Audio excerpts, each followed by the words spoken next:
যেটা ডেফিনেশন যেভাবে আইনে দেওয়া আছে, যখন কেউ কারো সম্মতি আদায়ের উদ্দেশ্য নিয়ে কোনো কিছু করা বা কোনো কিছু করা থেকে বিরত থাকার ব্যাপারে তার ইচ্ছাটা ব্যক্ত করবে, কার কাছে ব্যক্ত করবে? যার ওই ইচ্ছার প্রতি যিনি সম্মতি প্রদান করবেন, তার সম্মতি আদায়ের উদ্দেশ্য নিয়ে যাকে এটা জানানো হবে যে আমি এই কাজটা করব বা এটা থেকে বিরত থাকবো, এবং এটাতে তার সম্মতি আছে কি নাই, এসব তার সম্মতিটা আদায়ের উদ্দেশ্য, সেটাকেই বলা হচ্ছে যে এটা অফার হিসেবে বিবেচনা করা হবে।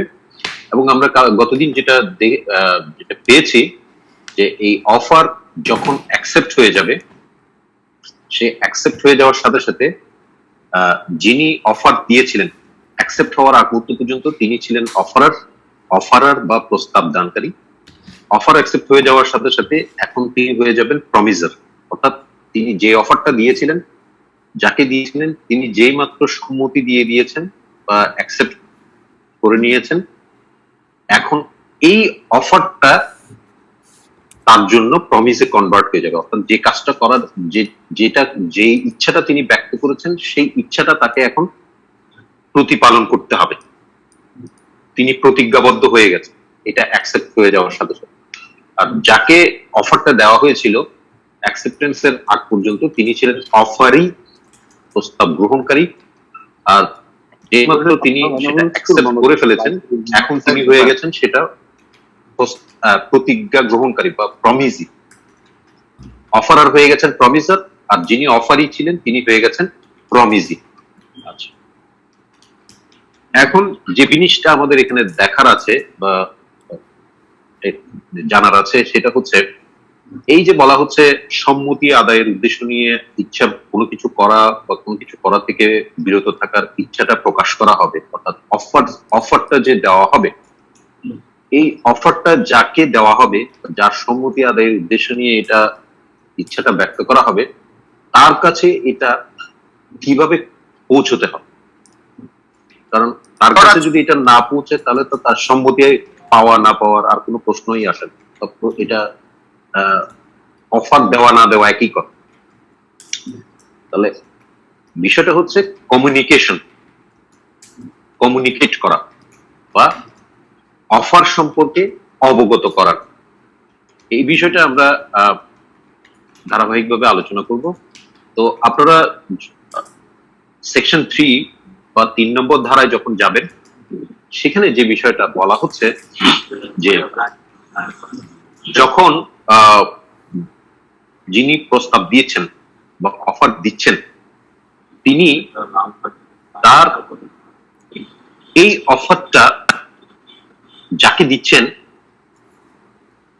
তার কাছে এটা পৌঁছানোর জন্য তিনি এমন কোনো কাজ করছেন বা এমন কোনো কাজ করা থেকে বিরত থাকছেন, কাজ করাটাও বা কাজ করা থেকে বিরত থাকা, যেটার দ্বারা তিনি অফারটা তাকে অবগত করাতে চাচ্ছেন, তাকে কমিউনিকেট করাতে চাচ্ছেন।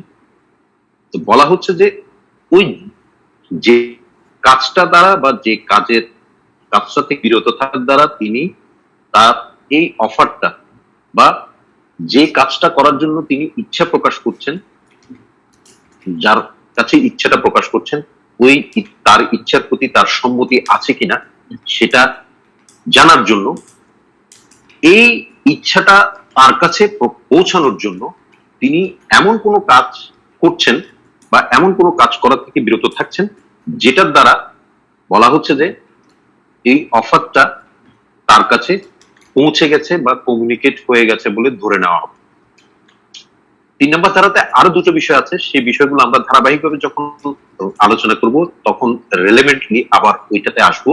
আপাতত অফারের প্রেক্ষাপটে যতটুকু, সেটা হচ্ছে অফারটা যার কাছে দেওয়া হচ্ছে তার কাছে পৌঁছানোর জন্য যেটা করা, এমন কিছু করা বা এমন কিছু করা থেকে বিরত থাকা। বিরত থাকার মাধ্যমে যদি দেখা যায় যে কমিউনিকেট হয়, তাহলে সেক্ষেত্রে বিরত থাকাটাকেই মুড অফ কমিউনিকেশন বা কমিউনিকেশনের মাধ্যম বা পৌঁছানোর মাধ্যম হিসেবে বিবেচনা করা হবে। দেখেন এখানে ল্যাঙ্গুয়েজটা 1872 সালের প্রেক্ষাপটে তখনকার যোগাযোগের মাধ্যম বলতে যেটা ছিল মূলত হয়তো পোস্টাল সার্ভিস, খুব বেশি হলে টেলিগ্রাম, সবচেয়ে দ্রুততম যদিও বিবেচনা করা হয়। কিন্তু ল্যাঙ্গুয়েজটা এমন ভাবে সেট করা হয়েছে তখনকার প্রেক্ষাপট এবং আজকের দিনের প্রেক্ষাপটে যোগাযোগের বা কমিউনিকেট করার যতগুলো মাধ্যম আসে সবগুলো কিন্তু অটোমেটিক্যালি এটার মধ্যে চলে আসে। মানে এখানে এই যে 1872 সাল থেকে 2021 সাল পর্যন্ত যে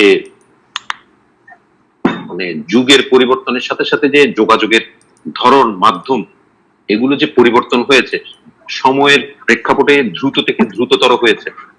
একসময় যেটা পোস্টাল সার্ভিসের উপর ছিল এখন সেটা ইমেল বা ইলেকট্রনিক কমিউনিকেশনের মাধ্যমে সেকেন্ডের মধ্যে যেটা কমিউনিকেট হয়ে যাচ্ছে। ল্যাঙ্গুয়েজটা দিয়ে দেখবেন এখানে আজকের দিনের প্রেক্ষাপটটাও কিন্তু সেখানে কাভার হয়ে যাচ্ছে।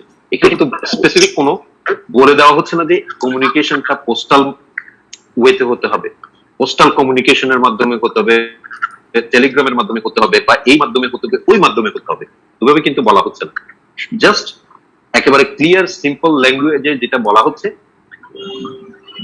কমিউনিকেট করার উদ্দেশ্য নিয়ে, অর্থাৎ পৌঁছানোর উদ্দেশ্য নিয়ে, পৌঁছানোর জন্য এমন কিছু করা বা এমন কিছু করা থেকে বিরত থাকা যেটার উদ্দেশ্য হচ্ছে যে এই অফারটা তার কাছে পৌঁছানো, যাকে অফারটা দেওয়া হচ্ছে তার কাছে পৌঁছানো। তো বলা হচ্ছে যে ওই কাজটা করার দ্বারা বা ওই কাজটা করা থেকে বিরত থাকার দ্বারা এই কমিউনিকেশনের যে বিষয়টা সেটা কমপ্লিট হয়ে যাবে বা কমিউনিকেট হয়ে গেছে ধরে নেওয়া হবে। আচ্ছা, এখানে প্রাসঙ্গিকভাবে এখানে আরেকটা বিষয় যেটা এখানে চলে আসে সেটা দেখবেন, আমরা অফারের ডেফিনিশন এবং এই কমিউনিকেশন দুটোকে যখন আমরা পাশাপাশি রাখবো সেখানে যে বিষয়টা আমরা পাই, কোনো কিছু করা বা করা থেকে বিরত থাকার ইচ্ছা প্রকাশ করা হচ্ছে সম্মতি আদায়ের উদ্দেশ্যে, এবং এই ইচ্ছাটা তার কাছে পৌঁছানো হচ্ছে সম্মতি আদায়ের উদ্দেশ্য নিয়ে। এই পৌঁছানোর জন্য, পৌঁছানোটা সংগঠিত হওয়ার জন্য যে কাজটা করা হচ্ছে বা যেটা থেকে বিরত থাকা হচ্ছে সেটার মাধ্যমে সেটা কমিউনিকেট হয়ে যাচ্ছে। এখানে কিন্তু কোনো জায়গায় এ কথা বলা হচ্ছে না যে অফারটা এভাবে হতে হবে, এবং যেটা একটু আগে বলছিলাম যে মুড অফ কমিউনিকেশনটাও এভাবে হতে হবে। স্পেসিফিক কোনো ওয়ে, স্পেসিফিক কোনো মেথড এখানে সুনির্দিষ্টভাবে এখানে ইম্পোজ করে দেওয়া হচ্ছে না। আইনে একটা ওপেন মানে ল্যাঙ্গুয়েজ এখানে ইউজ করা হচ্ছে যে কোনো কিছু করা বা কোনো কিছু করা থেকে বিরত থাকার ইচ্ছা প্রকাশ করা, এবং এই ইচ্ছাটা কমিউনিকেট করার জন্য, কমিউনিকেশন হওয়ার জন্য যেটা করা প্রয়োজন বা যেটা থেকে বিরত থাকলেই কমিউনিকেশন হয়ে গেছে বলে ধরে নেওয়া হবে, সেটা হলেই কমিউনিকেট হয়ে গেছে বলে ধরে নেওয়া হবে। স্বাভাবিকভাবে এখন এখানে প্রশ্ন আসবে যে তাহলে আমি অফারটা কিভাবে দিলে এটা কমিউনিকেট হয়েছে বলে ধরে নেওয়া হবে, বা অফারটা কিভাবে হতে হবে, এই ধরনের কোনো কম্পালশন বা এই ধরনের কোনো বাধ্যবাধকতা এখানে আছে কিনা। তো এইটার জন্য প্রাসঙ্গিকভাবে যেটা চলে আসবে সেটা হচ্ছে সেকশন 9টা। সেকশন 9টাকে যখন আপনার পাশাপাশি নিয়ে আসবেন তখন সেখান থেকে যেটা দেখা যাবে, বলা হচ্ছে যে যখন অফারটা যখন মুখের কথার মাধ্যমে হবে, বাই ওয়ার্ড, তখন বলা হচ্ছে যে ওই অফারটা এক্সপ্রেস বা প্রত্যক্ষ হিসেবে বিবেচ্য হবে। আর কথা ছাড়া, কথার মাধ্যমে ছাড়া অন্য কোনো ভাবে যদি এটা দেওয়া হয় তাহলে বলা হচ্ছে যে এটা ইমপ্লাইড বা পরোক্ষ, ইমপ্লাইড বা পরোক্ষ হিসেবে বিবেচিত হবে। তার মানে এখান থেকে আমরা যেটা এখন ধরে নিতে পারবো বা যেখানে ধরে নেওয়া যাবে যে অফার দিতে গেলে সবসময় ফর্মাল ওয়েতে, অর্থাৎ সুস্পষ্টভাবে কথার মাধ্যমে সুস্পষ্ট করে লিখে দিতে হবে এমন কোনো বাধ্যবাধকতা নেই। যদি সুস্পষ্ট ভাষায় মুখের কথায় অথবা লিখিতভাবে দেওয়া হয় তাহলে সেটা এক্সপ্রেস বা প্রত্যক্ষ হিসেবে বিবেচ্য হবে। আর যদি মুখের কথা ছাড়া আচার আচরণ, হাব ভাব ইত্যাদি, অর্থাৎ এক কথায় বলতে গেলে কন্ট্যাক্টের মাধ্যমে যদি দেখা যায় যে কেউ কারো কাছ থেকে একটা অফার পাচ্ছে বা কেউ কাউকে একটা অফার দিচ্ছে, বলা হচ্ছে যে সেটা অফার হিসেবে বিবেচ্য হবে এবং সেটা ইমপ্লাইড অফার হিসেবে বিবেচ্য হবে। যে উদাহরণটা গতদিন দিয়েছিলাম সেই উদাহরণটাই দিয়ে যদি বলি যে খুব পছন্দ হচ্ছে, এখন সরাসরি প্রস্তাব দিতে লজ্জাও লাগছে, সরাসরি যখন প্রস্তাব দিয়ে দিব উইল ইউ ম্যারি মি বলবো তখন এটা এক্সপ্রেস হয়ে যাবে। আর যখন এটা বলতে পারছি না, বিভিন্ন রকম এখানে পদ্ধতি অবলম্বন করছি, উপহার পাঠাচ্ছি, লোক মারফত খবর পাঠাচ্ছি, বা এমন ভাবে হাব ভাব দেখাচ্ছি যে খুব পছন্দ হয়েছে, বিয়ে করতে চাই, তখন সেটা ইমপ্লাইড হিসেবে বিবেচ্য হবে।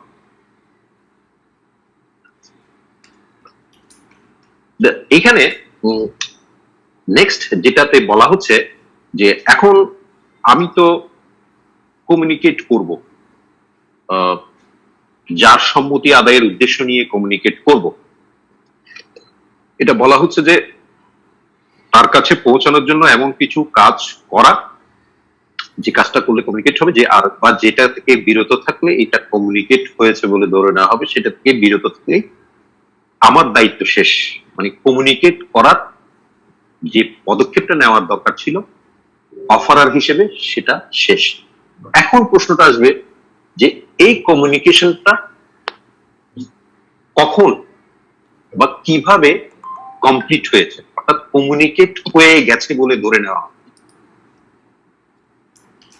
আমি দিলাম আমার যেটা করণীয় ছিল অফারটা কমিউনিকেট করার জন্য, সেটা হয়তো আমি করলাম, এবং যার বরাবরে অফারটা পাঠাচ্ছি সে হয়তো এটা আমি অফারটা পেয়েছি পাইনি, এই দুটো এই স্ট্যান্ডের উপর যখন দুপক্ষের মধ্যে কোনো ধরনের একটা ডিসপিউটের বিষয় আসবে, তখন স্বাভাবিকভাবে যেটা প্রশ্ন চলে আসতে পারে যে ঠিক আছে অফারটা যে দেওয়া হয়েছে সেই অফারটা যে সে পেয়েছে, ঠিক আছে ধরে নিলাম যে সে অস্বীকার করছে, কিন্তু আইন কি বলছে যে অফারটা কিভাবে তার কাছে পৌঁছেছে বা তার কাছে কমিউনিকেট হয়েছে বলে, কি হলেই কোন বিষয়টা সংগঠিত হলেই অফারটা কমিউনিকেট হয়েছে বলে ধরে নেওয়া হবে। 4 নম্বর ধারাতে গেলে যে বিষয়টা পাওয়া যাবে বা যে বিষয়টা এখানে বলা হচ্ছে যে যখন এই অফারটা পাঠানো হচ্ছে, যাকে উদ্দেশ্য করে পাঠানো হচ্ছে, এটা তার নলেজের মধ্যে চলে গেলেই, অর্থাৎ যিনি অফার দিচ্ছেন তিনি যে একটা অফার পাঠাচ্ছেন, এই অফার এবং অফারের বিষয়বস্তুটা কি সেটা যাকে উদ্দেশ্য করে পাঠানো হচ্ছে, যার কাছে পাঠানো হচ্ছে, এটা বলা হচ্ছে যে কোনো ভাবে তার নলেজের মধ্যে যদি চলে আসে অথবা তিনি সামহাউ এটা সম্পর্কে জেনেছেন, যে কোনো ভাবে জেনেছেন। এখানে কিন্তু এখানেও দেখেন কোন সুনির্দিষ্ট পরিস্থিতি প্রেক্ষাপট কিন্তু বলা হচ্ছে না, একদম ওপেন রাখা হয়েছে যে তিনি হয়তো বলতে পারেন যে না আপনি অফারটা আপনি বলছেন আমি পাইনি, আপনি পাঠিয়েছেন, অফার বলছেন যে তিনি পাঠিয়েছেন, কিভাবে পাঠিয়েছেন, আমি একটা বাই পোস্টে চিঠির মাধ্যমে পাঠিয়েছি, ঠিক আছে। এখন যার কাছে পাঠানো হয়েছে তিনি হয়তো কোনো কারণে এখন সেটা থেকে স্কেপ করতে চাচ্ছেন, সেজন্য তিনি বলছেন যে আমি অফারটা পাইনি। আচ্ছা, তো পান নাই কেন, কিভাবে বলছেন আপনি পান নাই? অফারটা কিভাবে পাঠানো হয়েছিল? বাই পোস্টে পাঠানো হয়েছিল। কোথায় পাঠানো হয়েছিল? এই ঠিকানায় পাঠানো হয়েছিল। এই ঠিকানা কি আপনার? এই ঠিকানা আমার। এই ঠিকানা পর্যন্ত তা পৌঁছেছিল চিঠিটা, পৌঁছে দেখা যাচ্ছে সেখান থেকে কোনো কারণে ফেরত এসছে। তো ফেরত আসলেও ওই ঠিকানা পর্যন্ত যে পৌঁছেছে আইনের চোখে ধরে নেওয়া হবে যে এটা তার নলেজের মধ্যে গেছে বা তিনি এই অফার সম্পর্কে জ্ঞাত হয়েছে। সেই কারণে ল্যাঙ্গুয়েজটা এখানে এমন ভাবে রাখা হয়েছে যাতে এখানে কোনো দোহা একেবারে মানে খুব শর্টকাটে আমি পাইনি এই কথা বলে যাতে পার পাওয়া যায়, বা আমি অফার সম্পর্কে জানি না, আমাকে আনুষ্ঠানিকভাবে জানানো হয়নি, এই কথা বলে যাতে পার পাওয়া না। বলা হচ্ছে যে যে কোনো ভাবে তার নলেজের মধ্যে চলে গেলে বা তিনি এটা অফার সম্পর্কে তিনি অবগত হয়ে গেলেই অফারটা কমিউনিকেট হয়ে গেছে মর্মে ধরে নেওয়া হবে। এখন এই যে নলেজে আসা বা এটা যিনি যাকে উদ্দেশ্য করে অফারটা দেওয়া হয়েছে তিনি এটা সম্পর্কে জ্ঞাত হওয়া, এই জ্ঞাত হওয়া বলা হচ্ছে যে এটা কমিউনিকেশনটা কমপ্লিট হয়ে গেছে। তো কমিউনিকেশনটা যখন কমপ্লিট হয়ে গেছে তখন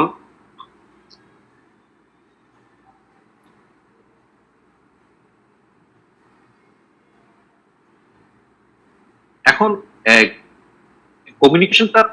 কমিউনিকেশনটা যে কমপ্লিট হয়ে যাচ্ছে,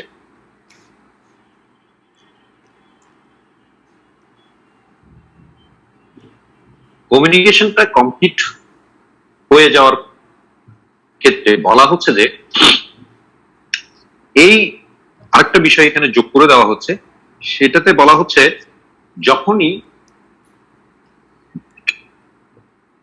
এটা যাকে উদ্দেশ্য করে অফারটা পাঠানো হচ্ছে তাকে বা তার কাছে পাঠানোর জন্য একটা বিষয়ের মধ্যে খেয়াল এখানে মানে যেটা হয়তো চলে আসতে পারে, যিনি অফারটা দিচ্ছেন তিনি বলা হচ্ছে যে এটা যার কাছে অফারটা পাঠানো হচ্ছে তার নলেজের মধ্যে চলে আসলে এটা কমিউনিকেট হয়েছে ধরে নেওয়া যাবে। আচ্ছা, এখন দেখা যাবে যে এখানে যিনি অফারটা দিচ্ছেন তিনি যাতে এখানে কোনো ধরনের অনৈতিক সুবিধা নিতে না পারেন। অনৈতিক সুবিধাটা বলতে এরকম, মনে করেন তিনি এখানে যদি পরিস্থিতিটা এমন রাখা হয়, সুবিধাটা এমন মানে সুযোগটা যদি তার জন্য এভাবে থাকে যে আমি একটা অফার দিলাম, এটা তার কাছে পৌঁছতে যাকে উদ্দেশ্য করে অফারটা দিলাম মাঝপথে আমি হয়তো আমার ওই অফারটা থেকে সরে যেতে চাচ্ছি বা অফারটাতে পরিবর্তন করতে চাচ্ছি, বা তাকে একরকম অফার দেওয়ার পরে আমি সেখান থেকে ব্যাক আউট করে সেখান থেকে সরে গিয়ে আমি এই অফারটা থেকে টোটালি অফারটা থেকে সরে আসতে চাচ্ছি অথবা অফারটা থেকে পরিবর্তন করতে চাচ্ছি। এখন আমি এই যে করতে চাচ্ছি পরিবর্তনের বিষয়টা, এটা হয়তো তাকে জানতে দিতে চাচ্ছি। এই জায়গায় আমি হয়তো এখানে অফার হিসেবে একটা অনৈতিক সুবিধা নিতে পারি। তো সেটাও যাতে না হয় সেই জন্য এখানে যে বিষয়টা যোগ করা হচ্ছে, যে কথাটা বলা হচ্ছে যে যাকে উদ্দেশ্য করে অফারটা দেওয়া হচ্ছে তার নলেজের মধ্যে চলে যাওয়া, সে অবগত হয়ে যাওয়া মাত্রই অফারটা কমিউনিকেট হয়েছে বলে ধরে নেওয়া হবে। এখানে ধরে নেওয়ার বিষয়টা যেটা সেটা চলে আসছে সেটা হচ্ছে আমরা যখন অ্যাকসেপ্টেন্সের বিষয়টা আলোচনা করব তখন এটা আরেকটু ডিটেলসে আমরা যখন আলোচনা করব তখন দুটো পাশাপাশি রাখলে জিনিসটা আরো ক্লিয়ার হয়ে যাবে। সেটা হচ্ছে যে অফার দেওয়ার পর যিনি অ্যাকসেপ্টেন্স দিচ্ছেন বা অ্যাকসেপ্টেন্স দিবেন তার এখানে ভূমিকাটা যেটা সেটা একটা ভাইটাল ফ্যাক্টর হিসেবে কাজ করবে, যে এই অফারের উপর অ্যাকসেপ্টেন্সটা দেওয়া হয়েছে কি হয়নি, বা এই অফারটা অ্যাকসেপ্টেড হয়েছে কি হয়নি, বা এটার উপর ভিত্তি করে দুই পক্ষের মধ্যে প্রমিজি হিসেবে এবং সেটার মাধ্যমে একটা কন্ট্রাকচুয়াল রিলেশনশিপের ভিত্তি তৈরি করছে কি। ঠিক আছে, তো যেখানে যে কথাটা এখানে বলা হচ্ছে যে কমিউনিকেট করার জন্য যে মাধ্যমটা ব্যবহার করা হবে, যে মাধ্যমে কমিউনিকেট করার জন্য এটা স্টেপ নেওয়া হবে, পদক্ষেপ নেবেন যিনি অফার দেওয়ার সময়, বলা হচ্ছে যে তিনি ওই মাধ্যমে এটাকে ছেড়ে দিয়েছেন। অর্থাৎ অফারটা কমিউনিকেট করার যে মাধ্যমটা তিনি ব্যবহার করছেন সেই মাধ্যমে অফারটাকে ছেড়ে দেওয়ার পর সেটা যদি তার নিয়ন্ত্রণের বাইরে চলে যায়, সেটা যদি তার নিয়ন্ত্রণের বাইরে চলে যায় তাহলে বলা হচ্ছে যে কমিউনিকেশনটা কমপ্লিট হয়ে গেছে বলে ধরে নেওয়া হবে। ফর এক্সাম্পল, আমি চিঠির মাধ্যমে যদি এটা তখনকার প্রেক্ষাপটে যদি বলি, চিঠির মাধ্যমে আমি প্রপোজালটা দিব, প্রপোজালটা দেওয়ার পর আমি চিঠিটা পোস্ট অফিসে গিয়ে পোস্টাল ডিপার্টমেন্টের যা যা ফর্মালিটিস আছে সেগুলো কমপ্লিট করে যেই মাত্র এটা তাদের কাস্টডিতে দিয়ে দিলাম, এটা প্রাপকের ঠিকানায় পৌঁছে দেওয়ার জন্য। তাদের কাস্টডিতে দিয়ে দেওয়ার পর আমি ওখান থেকে আর ফেরত নেওয়ার সুযোগ নেই। এবার এটা পৌঁছতে তার কাছে 5 দিন পরে গিয়ে হয়তো পৌঁছতে পারে, কিন্তু 5 দিন পরে গিয়ে পৌঁছলেও আমি এই যে মাধ্যম যেটা ব্যবহার করছি সেই মাধ্যমে এটা ছেড়ে দেওয়ার পর যখন এটা আমার আর নিয়ন্ত্রণের মধ্যে থাকবে না, আমার নিয়ন্ত্রণের বাইরে চলে যাবে, তখনই সাথে সাথে এটা কমিউনিকেট হয়েছে ধরে নেওয়া হবে। একইভাবে বর্তমান প্রেক্ষাপটে যদি বলি, আমি যদি ইমেইলের মাধ্যমে পাঠাই, ইমেইলটা আমি ড্রাফট করে যেই মাত্র সেন্ড বাটনে ক্লিক করলাম, সেন্ড বাটনে ক্লিক করার সাথে সাথে এটা যখন ট্রান্সমিশনে চলে গেলে ওখান থেকে আর ফেরত আনার সুযোগ নেই। এখন সেন্ড বাটনে ক্লিক করার পর মাঝে মধ্যে দেখা যায় যে ইমেইল পৌঁছতে এটা অনেক সময় ইন্টারনেটের স্পিডের কারণে হয়তো দেখা যাচ্ছে যেটা সেকেন্ডে পৌঁছানোর কথা এটা পৌঁছতে অনেক একটু সময় বেশি লাগছে কম্পারেটিভ। এর মধ্যখানে এবার পরিস্থিতি যেটাই দাঁড়াক, এটা ধরে নেওয়া হবে যে আমার ছেড়ে দেওয়ার পর যে মাধ্যমে আমি ছেড়েছি সেই মাধ্যম ছেড়ে দেওয়ার পর ওখান থেকে এটাকে ফেরত নিয়ে কোনো ধরনের এখানে কারসাজি, কোনো পরিবর্তন, কোনো কিছু করার আর আমার এখানে ক্ষমতা নাই। ওই পর্যায়ে যখন চলে যাবে তখনই এটা কমিউনিকেট হয়ে গেছে বলে ধরে নেওয়া হবে। আচ্ছা, এখন এটা কমিউনিকেট হওয়ার প্রেক্ষাপটে যখন এটা যার কাছে অফারটা পাঠানো